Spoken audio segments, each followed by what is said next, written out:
All right, welcome everyone. We are going to go ahead and get started on going over SPY. We have some new levels since last week's live that you'll want to pay attention to for this week. So right now we are closing right below, maybe just by a few cents at that breakdown level.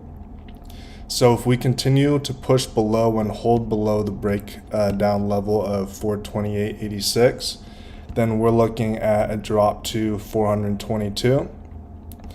And if we can recover back up above this orange price level, which is at 435.25, then we can see a push to the upside.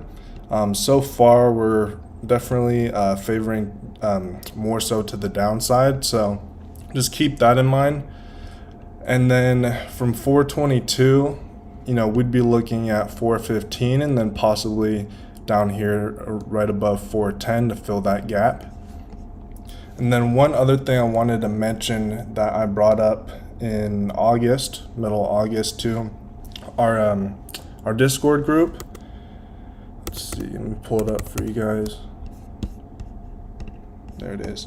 So I was looking at a long-term chart for SPY, and this goes back all the way to like 1999, so right when the 2000s started. And each candle here is a month, so you can see that it's been over the past 20 years in this large bullish channel, and it's been hitting, right at the resistance part of the channel. And then since then, which is this yellow dash line, we started to break down. So with that being said, we can see a decent sized correction from here, so keep that in mind. And if you have any, long-term positions and you're in the profit on them, don't be afraid to, take some profits and then redistribute your money later once everything kind of settles down. And then I want to go over a few stocks to watch for this week. The first one is American Airlines, the ticker is AAL. So this one popped above this descending triangle, and now it's pulling back, pushed up above our bullish support. And if it can close above our breakout level of 22.19, then we'll see a push up to our bullish target of 23.15. Definitely wait for a close above the breakout. Just with the market, falling, depending on where the market goes, it's going to pull this with it. And then our next one is Disney, ticker is DIS. So for Disney, we have a lot of consolidation going back at least a few months here within this range, anywhere from like 170 to 185. So with that being said, I wouldn't purchase this yet until you get some type of confirmation, and the confirmation that we're looking for is either a close below this double bottom here, which is our breakdown area. So if it closes below this on the daily, then we'll look for puts if you're playing options, or you can short it if you're just doing shares, and our downside target for that is at $164. And then for a bullish scenario, I'm looking for Disney to pop up above this resistance line and above the breakout, and preferably above the 200 SMA here, but at least above there. And definitely wait for it to, be patient, wait for it to close above, because these resistance lines that are the SMA lines, those can act as a resistance or a support. So, we've been seeing rejections here and here off of them, so we'll want to make sure it actually closes above. And one other thing I did notice here is there's a double bottom here and then a slight bullish divergence on the RSI. So that's something to keep in mind. That is, a positive thing for an upside move. But with the market, pulling back, obviously that's going to make, Disney go with it, whether it's up or down. So just keep that in mind. And then, if it does go above there, definitely, take profit at that target level. You don't want to get caught within this, ranging chop zone here on Disney. And then our next one will be Uber. So Uber was in a downtrend, and then it started to pop above that trend line, consolidate for a while, and then start to push up.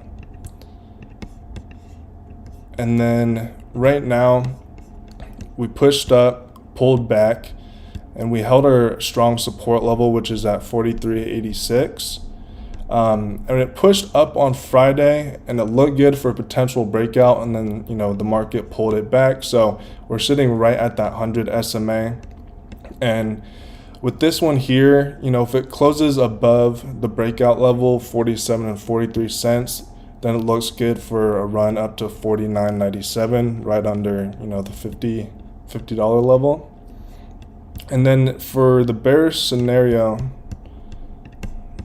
we're looking at this here. So if it breaks below our strong support level of 43.86, then the downside levels you'd want to look to take profit at are at the 50 SMA, which is at $42.40.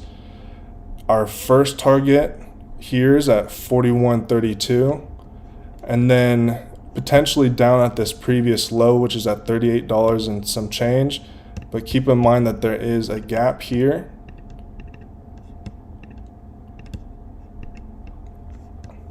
Hold on one second. There's a gap here, so you could see a little bit of a bounce right there at the $40.25 level after it fills that gap. So keep that in mind. So you're looking at either close below our bullish support or close above our breakout area. And then next one we're looking at is SBUX. Ticker's SBUX on this. It was in a bullish channel for quite a while, and then just recently it broke below this bullish channel, and it's been consolidating within this range here. The range starts at 110 and 38 cents to 114 and 86 cents. So don't enter SBUX until it gives us confirmation. You don't want to get caught in this chop zone here. So we're looking at either a close below 110 and 38 cents. If it closes below that and holds below that on the daily level, then we're looking at a downside target of $108. But if it can push up above our breakout area, which is at 114 and 86 cents, then we can see a run up to 117.75 and potentially slightly more, because there is a gap here. So we could see a push slightly above that target, maybe retest that bottom portion of that bullish channel. So that's SBUX. And then we have our last one, which is COF, which is Capital One.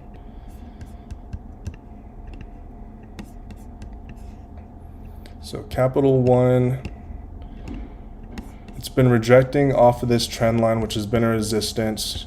It attempted to push up above it, or at least retest it today, and then got pulled right back down. So there's two scenarios for this. We can see a push up above and close above that trend line, preferably the breakout area of 171.5. And if it does, look for above average volume on the daily, because if it's low buying volume on the daily, then you can often get faked out with something like this. But if it does push through and has a nice follow through, then you're looking at 176 and 77 cents. But if it breaks down, closes below the 50 SMA, and wait for an entry of 161.85 on the daily, and once it closes below that, then your downside target is going to be 157. So that's about it for this week. I'll